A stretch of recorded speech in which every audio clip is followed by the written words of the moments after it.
윤석열의 12.3 내란에 대한 특검의 수사와 또 재판이 한창 진행되고 있습니다. 사법부에 대한 불신 때문에 재판 결과에 대해서 불안해하는 사람들도 있습니다만 12월 3일에 내란에 대해서 반드시 철저하게 단죄해야 한다는 시민들의 열망은 뜨겁습니다. 이 과정을 지켜보면서 우리는 현대사의 한 장면을 떠올리게 되는데 그건 바로 1990년대 문민정부 하에 전두환 내란 재판이죠. 1993년에 출범한 YS의 문민정부는 역사 바로 세우기를 공약했습니다. 그래서 국민들은 12.12 군사 반란, 또 5.18 민주화 운동에 대한 철저한 진상규명과 책임자 처벌에 대한 아주 높은 기대를 갖게 되죠. 하지만 1993년 5월에 있었던 김영삼 대통령의 5.18 특별 담화는 그 내용이 매우 실망스러운 것이었습니다. 진상규명과 관련해 미흡한 부분이 있다면 훗날의 역사에 맡기는 것이 도리, 이렇게 얘기한 거죠. 문민정부의 이런 소극적인 모습, 또 당시 대통령 김영삼의 이런 선긋기에 실망한 시민사회는 직접 검찰에 고발을 하게 됩니다. 전두환과 노태우 등 신군부의 핵심을 서울지방검찰청에 직접 고발한 거죠. 시민들의 관심은 이제 자연히 검찰의 결론에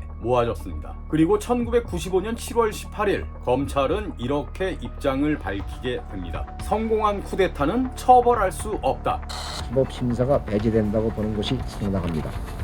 따라서 이 사건 관련자 전원에 대하여 내란죄 등 해당 여부를 판단하지 아니하고 형식 판단 우선 법리에 따라 공소권 없음 결정을 하였습니다. 당시 사건을 지휘한 장윤석 서울지검 공안 1부장은 성공한 쿠데타는 처벌할 수 없다는 발언을 한 것으로 보도됐습니다. 성공한 쿠데타 처벌할 수 없다는 발언을 의원님이 직접 하신 거예요? 기자가 했어요. 일부러 성공한 쿠데타를 처벌할 수 없다는 말은 안 썼지만은 나는 헌법 이론을 설명해줬지. 어느 헌법책이나 똑같아. 내란죄는 그 죄의 성격상 미수죄만 처벌을 할 수 있고 기수에 이르면 처벌이 불가능하다. 헌법책을 보면 어느 헌법 교과서나 다 그렇게 써 있어요.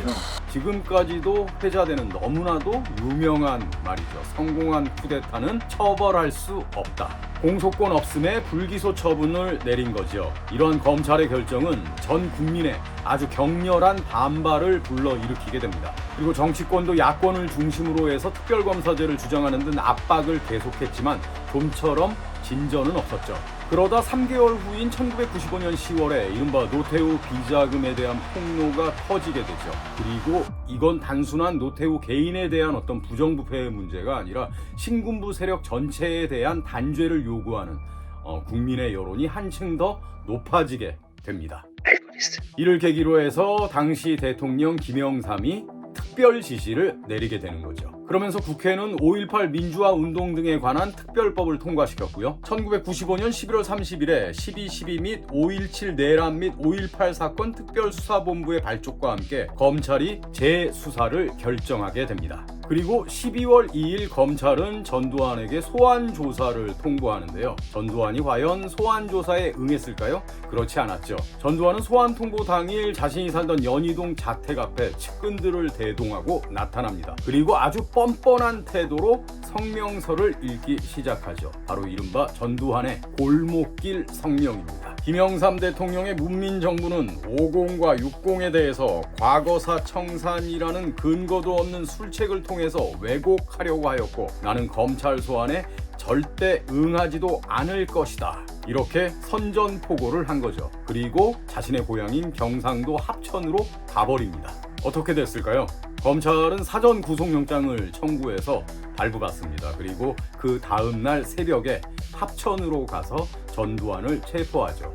압송해서 교도소에 수감시킵니다. 이후에 전두환은 재판을 제대로 잘 받았을까요? 성실한 태도로 재판에 임했을까요? 그렇지 않죠. 전두환은 집요하게 시간 끌기를 합니다. 1심 5차 공판에선 검사의 질문이 부당하다면서 변호인단이 집단 퇴정하고요. 그리고 전두환은 정당한 통치행위라고 주장하면서 답변을 거부했습니다. 그리고 나중엔 재판 출석 자체를 거부해버리죠. 하지만 전두환의 이런 재판 거부에도 불구하고 1심에서는 사형이 선고됐고 그리고 결국엔 무기징역이 확정됐습니다. 정당한 통치 행위였다는 전두환의 논리, 어디서 많이 듣던 얘기죠. 기시감이 느껴집니다. 윤석열도 똑같은 얘기를 했죠. 12.3 불법 계엄 이후 윤석열은 담화를 통해서 이렇게 얘기했습니다. 비상계엄 선포권 행사는 사명권 행사, 외교권 행사와 같은 사법심사의 대상이 되지 않는 통치행위입니다. 정당한 통치행위였다는 전두환과 윤석열의 논리 한박이죠.